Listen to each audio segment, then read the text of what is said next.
எப்போதும் போற்றுவேன். நமது அன்னை தமிழ் மொழியை காக்க உயிர் தியாகம் செய்த மொழிப்போர் தியாகிகளின் இலக்கை நிறைவேற்றும் வகையில் தொடர்ந்து பாடுபடுவேன். இந்திய அரசியலமைப்பு சட்டத்தின் மீதும் இறையாண்மை மீதும் நம்பிக்கை வைத்து பொறுப்புள்ள தனி மனிதனாக செயல்படுவேன். மக்களாட்சி, மதசார்பின்மை, சமூக பாதையில் பயணித்து என்றும் மக்கள் நல சேவகராக பாடுபடுறவர்கள் தான் தலைவன் சொல்லுவேன். என் தலைவன் அந்த மேலையில பாடுங்க பாட்டு வழி போன்று மிகப்பெரிய ஒரு ஆளுமையாக வந்து கொண்டிருக்கும். 1000 தடைகள் வந்தாலும் தடமாடாமல் லெப்ட் ஹேண்டில் லீட் செய்து இவ்வளவு பெரிய நிறைய மாவட்ட செயலாளர்கள், பல ஒன்றிய செயலாளர்கள், பல பஞ்சாயத்து தலைவர்கள் அனைவரும் தமிழக வெற்றி கழகத்தில் இணைத்துக் கொள்ள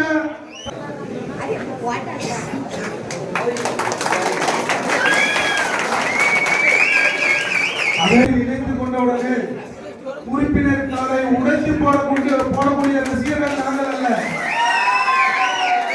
மக்களுடைய ஏற்றங்களை புரிந்து கொள்ள ரசிகர்கள் நாங்கள். கொஞ்சம் அப்படியே யார் மேல வரவங்க அக்கா பேசி முடிச்சுக்கிறோம். அதுக்கப்புறம் தனியா வந்து போட்டோ எடுத்துக்கோங்க. கட்சியோட சாதனை அக்கா மூலமா வாங்கிக்கோங்க. எல்லாரும் காட்டியும் ஒரு மணி ஆனாலும் அக்கா இங்கதான் இருப்பாங்க. உங்களை யாரும்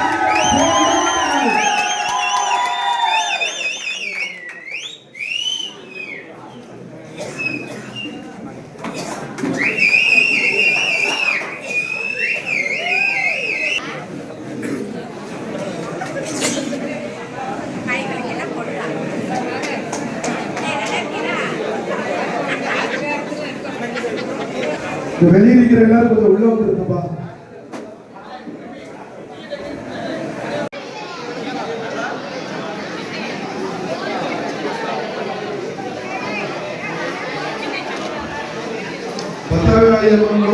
சேர்ந்த கழக தோழர்களுக்கும் என் மனமார்ந்த நன்றியை தெரிவித்துக் கொள்கிறேன். ஆர்சி பிரிவை சேர்ந்த கழக தோழர்களுக்கும் மனமார்ந்த நன்றியை தெரிவித்துக் கொள்கிறேன்.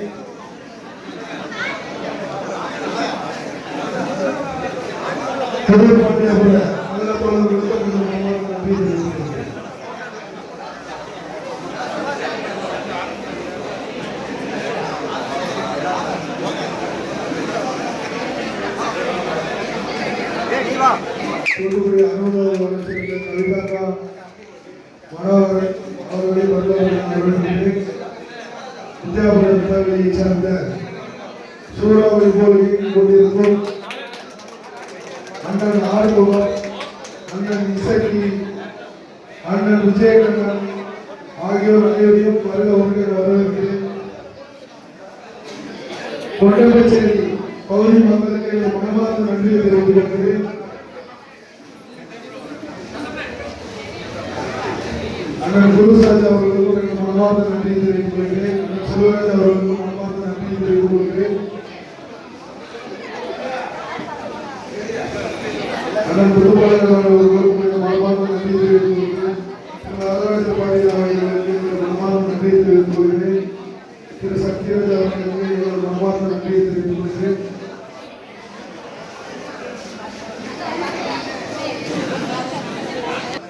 அண்ணன் ஓடி சங்கர் அவர்களுக்கும் மனமார்ந்த நன்றியை தெரிவித்துக் கொள்கிறேன்.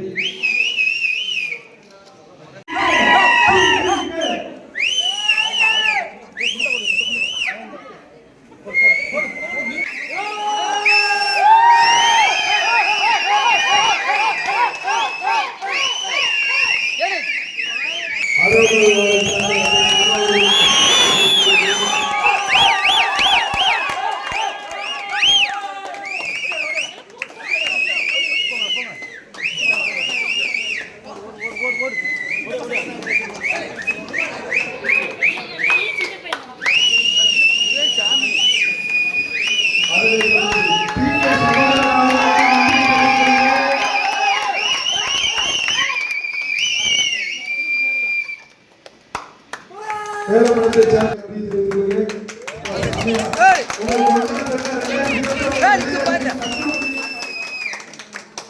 சூப்பர். அதனைத் தொடர்ந்து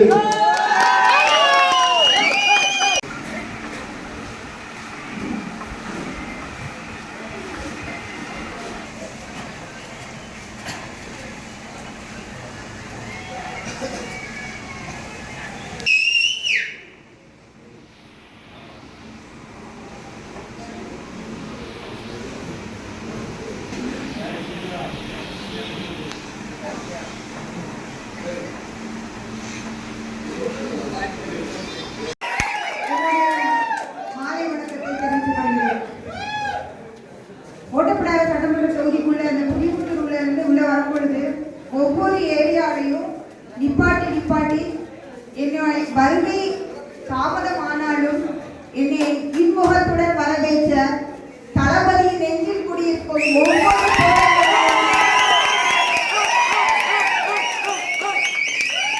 என்னுடைய இணையம் வந்த நன்றியை தெரிவித்துக் கொள்கிறேன்.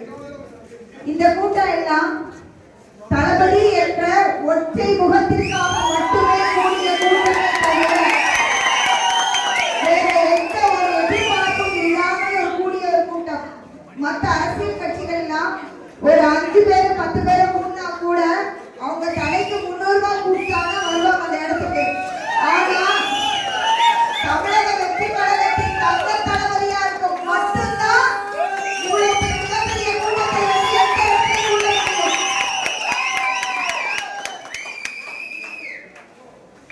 தன்னுடைய சிகரத்தை விட்டு தன்னை வாழ வைத்த தமிழ் மக்களுக்காக தமிழக வெற்றி கழகம் என்ற ஒரு வெற்றி கழகத்தை ஆரம்பித்திருக்கிறார்.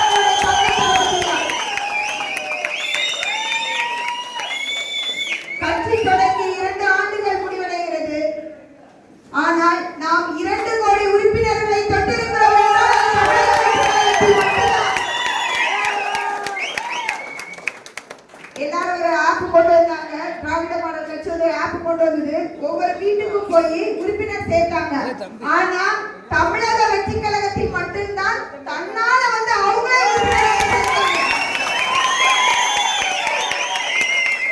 தமிழக வெற்றி கழகத்தில் யாரையும் கட்டாயப்படுத்தவில்லை, யாரையும் வீடு வீடாக கொண்டு சென்று பார்க்கவில்லை. ஆனால் தங்கள் நேரத்தையும் காலத்தையும் ஒதுக்கி தமிழக வெற்றி கழகத்தின் இந்த 2 கோடி உறுப்பினர்கள் கூடுகிறார் என்றால் தமிழக வெற்றி கழகத்தில் மட்டும்தான்.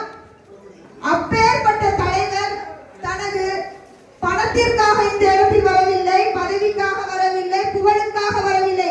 அவர் ஒரு புகழின் உச்சத்தில் இருந்து இறங்கி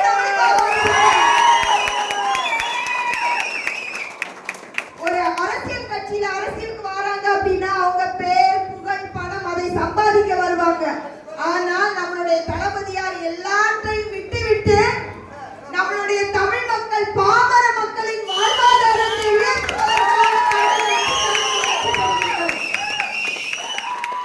அதே மாதிரிதான் இங்க இருக்கிற ஒவ்வொருவரும் யாரும் ஒருத்தர் கூட பதவிக்காக வரவில்லை. அதுதான் உண்மை. பதவி ஆசை பண ஆசையை காட்டி இந்த கூட்டத்தை ஒருபோதும் தளபதியாரிடம் இருந்து யாராலும் பிரிக்க முடியாது.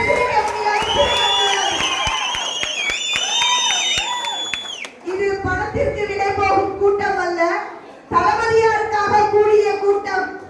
வரும் 2026 பதில் சொல்லும் இந்த கூட்டம்.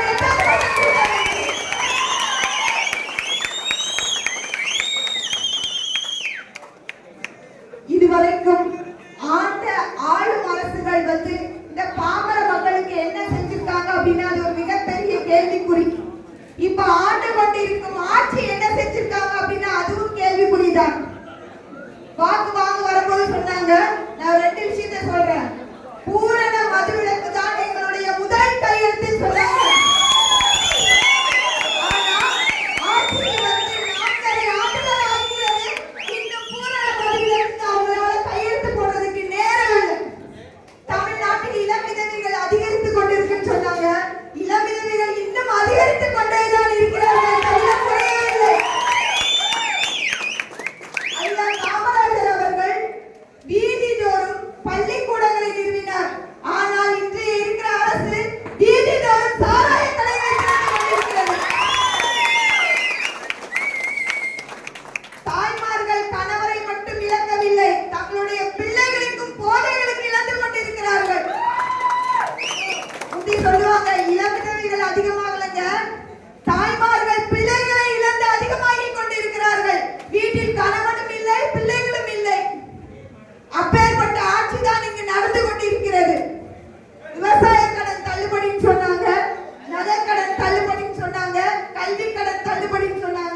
எந்த தள்ளுபடியும் வைக்கலங்க, மக்களை மட்டும்தான் தள்ளி வச்சிருக்கிறாங்க. 4 ஆண்டுகால சாதனை ஒன்றுமே கிடையாது. ஸ்மார்ட் சிட்டி பேர்ல பாதாள சாக்கடை போட்டு அவ்வளவு மழை நீரும் வீட்டுக்குள்ளதாங்க வருது. முறையான சாலை வசதி கிடையாது, முறையான கழிப்பறை வசதிகள் கூட நிறைய இடத்துல இல்லைங்க. நிறைய மக்கள் சாதாரண குடிநீர் கூட தரவைக்குளத்துக்கு போற அவங்களுக்கு இன்னைக்கும் குடிநீர் கிடையாது. அப்பேற்பட்ட நிறைய கிராமங்கள் இன்றும் இருக்கிறது.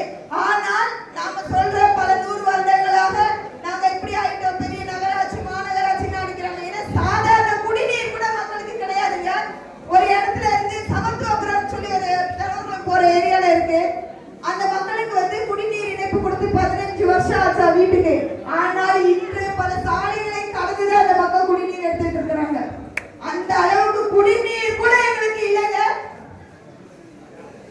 5 வருஷம் 10 வருஷம் இல்ல, 75 ஆண்டு காலமாக நாம் அடிமைப்பட்டு கொண்டே இருக்கிறோம். வரும் 2026 நாம் விழித்துக் கொள்வோம். தங்க தளபதியாரை முதல்வராக்குவோம். அவர் ஏழைகளுக்காக பாமர மக்களுக்கான ஒரு ஆட்சியை வந்து உருவாக்கி கொடுப்பார். நான் திருப்பி சொல்றேன், இந்த கூட்டம் தளபதியாருக்காக கூடிய கூட்டம். இந்த கூட்டத்தை யாரும் தளபதியாரிடமிருந்து பிரிக்க முடியாது. அதே போல நானும் சொல்கிறேன், என்னுடைய மரணம் மட்டுமே தமிழக வெற்றி கழகத்தில் இருந்து என்னை பிரிக்க முடியவில்லை. பிரிக்க முடியாது. ஒரு மனுஷன் பிறந்தா அந்த குடும்பத்தில் உள்ள எல்லாரும் சந்தோஷமா போய் பார்ப்பாங்க. இறந்த பிறகு வந்து நிற்கிற கூட்டம் தான் அந்த மனிதன் நல்லவனாக வாழ்ந்தான் என்பதற்கு அர்த்தம். அந்த நல்ல மனிதர்களாக நாம் ஒவ்வொருவரும் உருவாகுவோம். நாம் பதவிக்காகவும் பணத்துக்காகவும் அல்ல, தளபதி என்ற ஒற்றை பெயருக்காக கூடிய கூட்டமாக நாம் செயல்படுவோம். நம்மளுடைய கட்சி கொள்கையை ஒரே ஒரு வரியில சொல்றேன், பிறப்புக்கும் எல்லா உயிருக்கும் பிறப்பால் அனைவரும் சமம். நம்முடைய ஜாதி மதம் இனம் பாலினம் எந்த வேறுபாடும் கிடையாது. நாம் அனைவரும் தளபதி என்ற ஒற்றை சொல்லுக்காக மட்டுமே சேர்ந்து உழைப்போம், வெற்றியாக்குவோம். நாங்க நிறைய விஷயத்துல நிறைய இடத்துல நிறைய பிரச்சனைகளை பார்த்துக்கிட்டே இருக்கிறோங்க. ஒவ்வொரு பிரச்சனையும் ஒவ்வொரு இடத்துல நாங்க எடுத்து கொண்டு போகும்போது ஆளும் அரசு அதை பார்க்குது. அந்த இடத்துல உடனே போய் நடவடிக்கை எடுக்கிறாங்க. ஏன் 4.5 வருஷம் எடுக்க